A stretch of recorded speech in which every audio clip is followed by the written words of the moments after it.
ஆனால் இன்றைக்கு அவசரப்பட்டு ஒரு கூட்டணியை அறிவித்திருக்கிறார்கள் என்று சொன்னால் அது என்ன நிர்பந்தம் என்பது அவர்கள் சொன்னால்தான் தெரியும்.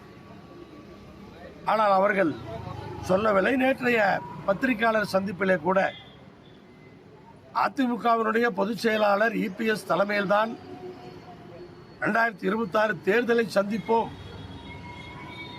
என்று அமித்ஷா சொல்லுகிறார். தமிழ்நாட்டிலே என்டிஏக்கு இபிஎஸ் அவர்கள் தான் தலைமை வகிப்பார் என்று சொல்லுகிறார். ஆனால் பத்திரிகையாளர் சந்திப்பிலே தமிழ்நாட்டிலே தலைமை வகிக்கின்ற ஒருவர் ஒரு வார்த்தை கூட பேசவில்லை என்று பார்க்கும் பொழுது என்ன நிர்பந்தங்களுக்கு அடிப்படையிலே இந்த கூட்டணி அமைந்திருக்கிறது என்ற ஐயப்பாடு எல்லோருக்கும் வரத்தான் செய்கின்றது.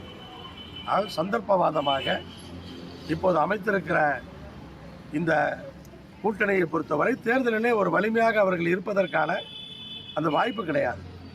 மக்கள் எதிர்பார்த்ததெல்லாம் அதிமுகவுடைய பொதுச் செயலாளர் இபிஎஸ் அவர்கள் பிஜேபி தவிர்த்து மற்ற கட்சிகளை, எதிரில் இருக்கிற கட்சிகளை எல்லாம் ஒருங்கிணைத்து ஒரு கூட்டணி அமைப்பார், தேர்தலிலே ஒரு வலிமையான போட்டியை கொடுப்பார் என்றெல்லாம் எதிர்பார்த்து கொண்டிருந்தார்கள்.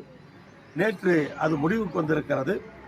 அந்த போட்டியிலிருந்து அவர்கள் விலகி இருக்கிறார்கள் என்பதுதான் உண்மை.